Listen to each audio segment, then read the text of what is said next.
Welcome to another episode of Connecting Through Technology podcast powered by Intellacall. I am your host, Jonathan Kaur, and today I have the privilege of speaking to Ejay O'Donnell, who is the Business Development Manager at Merit Construction. Welcome to the show, Ejay. Man, thanks for having me. I really appreciate it. Awesome. Well, let's get this kicked off, Ejay. Would you mind sharing telling me and the audience a little bit about yourself and what you're currently doing at Merit Construction? Yeah. So a little bit about Merit. We're a full service commercial general contractor. So any and all projects we can handle, ground up, TIs, renovations, the whole deal. Our claim to fame was in 1980, I believe it was. We started the Tacoma Dome build. So we were the general contractor on the Tacoma Dome, which is clearly, a big staple for the Northwest. And it really defined kind of our legacy in the South Sound of being community driven, legacy driven, really team oriented. So for me, my role is as a business development manager. I'm curating relationships. I want to make sure that I am representing Merit and the client as well as possible and serving their best interest in mind. So if that's helping them source an attorney or helping along the process or just kind of talking them through whatever it is, I'm just of service to the client while we go through the construction process and just building relationships, real authentic relationships in the community and helping them grow their dreams. So that's really ultimately my goal. It's super fun. Yeah, for sure. And the next question I have, you and I obviously know each other for some time. I would say during this pandemic, and Right. obviously a lot of your background came in manufacturing, and obviously B2C, B2B, just so many different facets in business. How and why did you decide to go the route of construction and get in the industry? Like many of us, we found ourselves in a weird predicament, which was being unemployed during the pandemic. And so at the time, I actually was unemployed just after, it was like late March. Took a little time off to figure out kind of what I wanted to do and spark some conversations. And one thing that I actually was doing during the time is I was running a Love Local campaign on an Instagram page that I have. And then we were running Zoom calls for local business owners and entrepreneurs, just trying to help navigate through this uncertain time. And one of the people that ended up on the Zoom calls was Tammy Berklid, the owner of Merit Construction. At the time, I didn't know who they were, didn't know who Tammy was, but I really liked what she had to say and the passion she brought for construction, the community, the service nature of her personality of saying, how can I help? And so that kind of started the conversation. And as time progressed, I kept running into Merit. They just kept showing up. And so long story short, they ended up having some openings and her and I were able to get on a phone call and we just talked for about an hour and a half about the company, the vision, the passion and what it was that she was looking to accomplish. And she offered me a business development job where I couldn't say no because of the fact of the people who were behind the business. I've always had a passion for building things, whether that was either building myself, building a company, building up those around me, or building stuff. It kind of worked right in line with kind of what I already enjoyed doing. And I've never built buildings before. I've been part of remodels and renovations on my own accord. But when you match good leadership and good craftsmanship, that's what really kind of sealed the deal in regards to wanting to be in the construction industry. Yeah, that's super exciting and encouraging, especially seeing, your involvement within your community and obviously Merit's involvement that I've been seeing through LinkedIn and their involvement in the community as well. It's really obviously stewarding and also to just paving the way really for people to really be proud of the city that they live in and obviously build community around that. So like you had mentioned, obviously you found yourself like a lot of people did during this pandemic, but you also joined a team during a pandemic. And so my question is, what is the business like? What does Merit look like, during this pandemic? Obviously, you don't have too much context prior, but I'm sure maybe you've heard, maybe they've shared. And from your perspective, how has the pandemic like changed the way you do business? Yeah. I think it brought to light that, when business gets tough, a lot of times people cut marketing and business development out of the equation, which is counterintuitive. If business is getting slow, why would you stop marketing? Well, Tammy had the foresight and said, hey, I need to actually invest into this area. And so for her, she wanted to double down on community involvement, serving the community, and also having an actual business development person in place to just help create opportunities, but also keep everyone optimistic that the future is going to be okay. So pre-pandemic, there was the traditional ways of marketing and there was business development people in place. But there wasn't at that time. And so it actually created an opportunity to double down when other people were actually easing off the gas. She was pressing on the gas. And it's worked out really well because us as humans, we want to progress, we want to evolve, we want to continue living however we can. Obviously, with restrictions and safety, we do what we need to do, but we have to learn how to adapt. We're ultimate adaptation machines. Like us humans, we want to adapt, we want to evolve. And pre-pandemic, we just did. That was just the way to do it. And now we have to learn and how to do it in a different way. And that's what we're all just really trying to do, is just how do we adapt as quickly as possible and implement the things that we need to still do business and do business well. Yep, for sure. And I agree with that piece that you just mentioned about, when business starts to slow down, people start, like you mentioned, to cut marketing or cut other, like that could potentially be your, revenue generating, whether even if it is brand awareness, you just have to be at the right place at the right time in Right. order for people to recognize, okay, yeah, it's time to do business with Merit, or, whatever other construction companies are obviously being top of mind on LinkedIn, on Facebook, Instagram, so many different means that we're using now. So that makes total sense. So obviously towards the beginning, you were introing Merit, you were mentioning it's a full service construction company. And so my next question is, what types of customers do you guys work with? Who's your target audience specifically when it comes to, building out these projects for customers? Well, we have all different types of segmented markets that we like to go after. The medical, the dental, financial, warehouse, industrial, auto dealerships. Those are kind of like our target markets. But the people that we really like to work with is the owners. We do about 99% negotiated work. We only do maybe one, maybe two public bids per year, because we want to be able to work with the actual owners throughout the entire process. Get in early, say, what can we do to help this, bring the right team together to help benefit the entire project? Because a lot of times these owners don't really know what they're getting into. They know they need a building and they know they need to do business in that building, but there's a whole process that goes along with this that a lot of times they don't know, because a lot of times it's their first build. So for us, we like to go after the entrepreneur, the business owner, the person that has those dreams and ambitions to go after it. It doesn't really necessarily matter on the type of project, but we like to get in early with whomever it is that is building, so we can help them along the way, kind of be that team leader during the process. We hope you're enjoying today's episode. Here's a quick shout out to today's sponsor. Intellacall is a video software that connects your customers with anyone in your organization with just one click from your website. But in a world filled with video software, why should you consider Intellacall? I'll tell you why using one word: simplicity.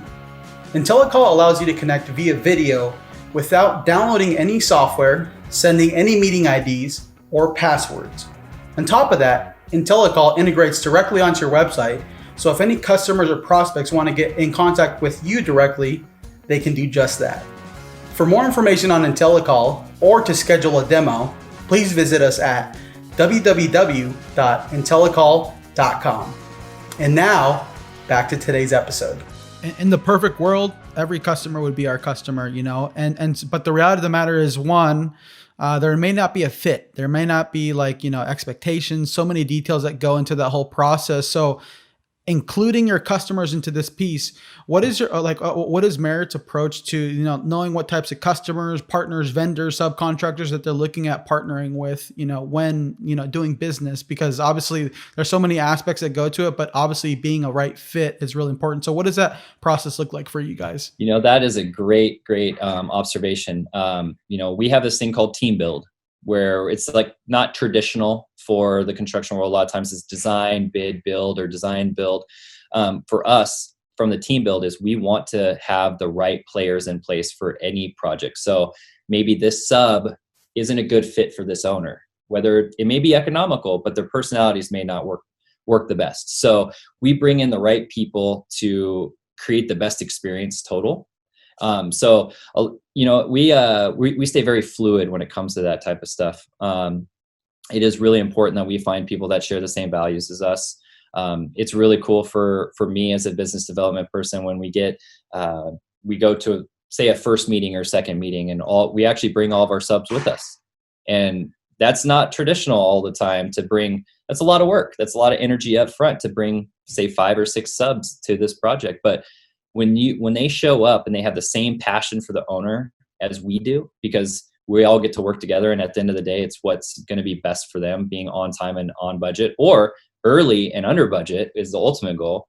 That's what we look for in regards to the vendors and the subs that we work with. But in regards to the clients, we just want them to just be patient and understand that this is a process. We're here to help coach them and mentor them during the whole thing, and it's not a fight. We're gonna be in this thing together. So as long as the customer is patient and understanding and open-minded, then we can really have some really good success during this process. Yeah, that's really encouraging to see, especially in construction. Like, being able to bring those subs in and having them have a seat at the table. I'm sure is encouraging for them, especially working with a GC who's open to that type of structure and approach to building buildings. And so the meaning behind the podcast, specifically connecting through technology, is obviously we find ourselves in the middle of a pandemic, but set that aside, we're connecting through technology all the time on social media, on YouTube, on, so many different means. And so my next question is, traditionally in construction, it's a lot of face-to-face interaction. Hey, let's grab lunch, let's grab coffee, let's go to events. You'd mentioned you're in a virtual event this week. And so, but a lot of it is face-to-face. And so my question to you is, what does the process look like for you as far as leveraging technology or different tools within your tool belt to connect with customers, vendors, and even other people within the construction industry? Yeah, definitely. When the pandemic hit, this is pre me, of course, but there was a big technology upgrade. Everyone needed laptops. We needed Teams meetings. We were working from home primarily the entire time, except for the field guys. They would be on the job site, but then there was all these crazy restrictions, whether it was essential, non-essential. We had all these safety protocols that had to happen. So, obviously the technology was such a important piece of that. So dynamically, they were able to adjust really quick, hired an actual consultant to come in and help set up the platform of here's how you can do it really well, really quickly. So we actually paid the money to have someone come in and actually teach us how to set this up. So the Teams meetings and how to use it, why it's important, who needs to be at those meetings. That's just from an inter office situation. But from a outreach, from like a marketing standpoint, in January, we actually redid our website, kind of rebranded, resurfaced as this a refreshed company, with a 63-year legacy. It was time to have a little bit of a facelift. And so the website got redone, the branding got refreshed, and everything was built around more of a social media campaign, Google searches. How do we attract more people through this technology? And I've always existed in the digital marketing space. And for me, it was very seamless to come in and say, hey, we need to double down on LinkedIn. We need to double down on our blog posts. Emailing is such an underutilized tool right now.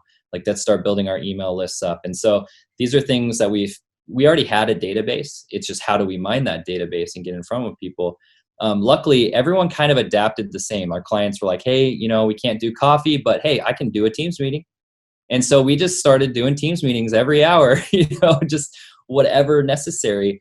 And I think that was what was so cool, is everyone adapted so quickly to what was going to be the new, I hate to say the new normal, but just the new temporary is what I want to call it, because I want to get back to FaceTime. I want to get back to those handshakes and hugs. Obviously, when it's safe to do so, we will. We're still working from home. Part of the week, we're starting to come back slowly. And that's kind of re-energizing the company culture and re-energizing the clients, re-energizing the team, because now we don't have to rely on the technology as much. We actually get that face-to-face, but obviously with some restrictions. But but it really just it allowed us to touch more people faster.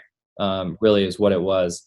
So I can have 10 emails going. I can have multiple chats going on LinkedIn. I don't have to sit on, I don't have to go to one meeting for 2 hours and touch one person. It's like in 2 hours I could touch 20. And so it was, if anything, it's an actual benefit because we're actually able to talk to more people more frequently. The downside, though, is it increases emails, it increases phone calls, and increases screen time. And so there is some fatigue. So we're trying to create some sort of balance that we're not sitting in front of a computer completely all day. But it's a work in progress. But man, the technology has just helped really create a breath of fresh air, to be honest with you. As we conclude this conversation today, is there any concluding remarks you have as far as obviously connecting, with customers or subcontractors, vendors, obviously people within your staff? Is there anything like that you would want to highlight to make sure obviously all of our audience are able to take away from this conversation today?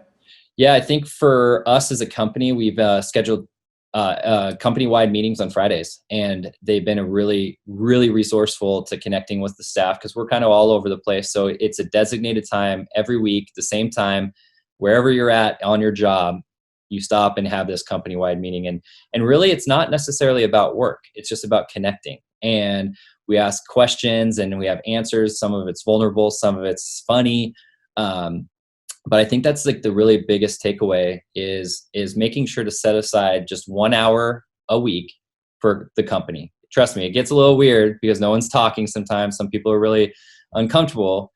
But at the end of the day, I think that has really maintained the company culture and allowed us to have a space, a safe space for everyone to talk. And obviously, if organizations are a couple hundred people, it's really difficult to do. But do it in a micro manner, do it within your team. So if you have a team of 12 people, do it with that. We have anywhere from 12 to 20 people on that call every Friday. And it's something I look forward to, actually, like seeing people's faces and seeing how their week's going. It's been a really, really beneficial way to use the technology to stay. Company culture is being challenged like crazy right now. And for me, that's something that's really fun. I love company culture. I love being around people. I love that energy that you vibe on. But if you can't be around them, that 1 hour per week really does help. So I would just encourage anybody that isn't doing that to dedicate that 1 hour with the team. I think it's a huge benefit for everybody. Awesome. Well, thanks for sharing that piece. So, EJ, if people are interested in connecting with you on social media or just wherever makes most sense for you, what are some of the options that people have to connect with you? Of course, you could always check out our website, meritnw.com. That's our website. We have the news of what we're working on. We got past projects. You can send us a request if you actually want to build something. We would be happy to take that time to talk with you. Me personally, you can find me on LinkedIn, just Ejay O'Donnell. And then on Instagram, we're at merit_construction. And then I'm at Ejay O'Donnell. So any of those platforms are great to reach me at, or you can shoot me an email, ejo@meritnw.com. Awesome. Cool. Well, thank you so much, EJ, for taking some time out of your day to hop on and really share how obviously you're adjusting to this pandemic and also to just leveraging other tools like technology and different, aspects like that are at our disposal. And luckily, obviously, Merit's making a lot, tons of strides to obviously pave the way to obviously be a leader in connecting people, not only customers, vendors, but also your team. So thanks so much for sharing your knowledge today. It's been an honor, man. Thanks so much for having me.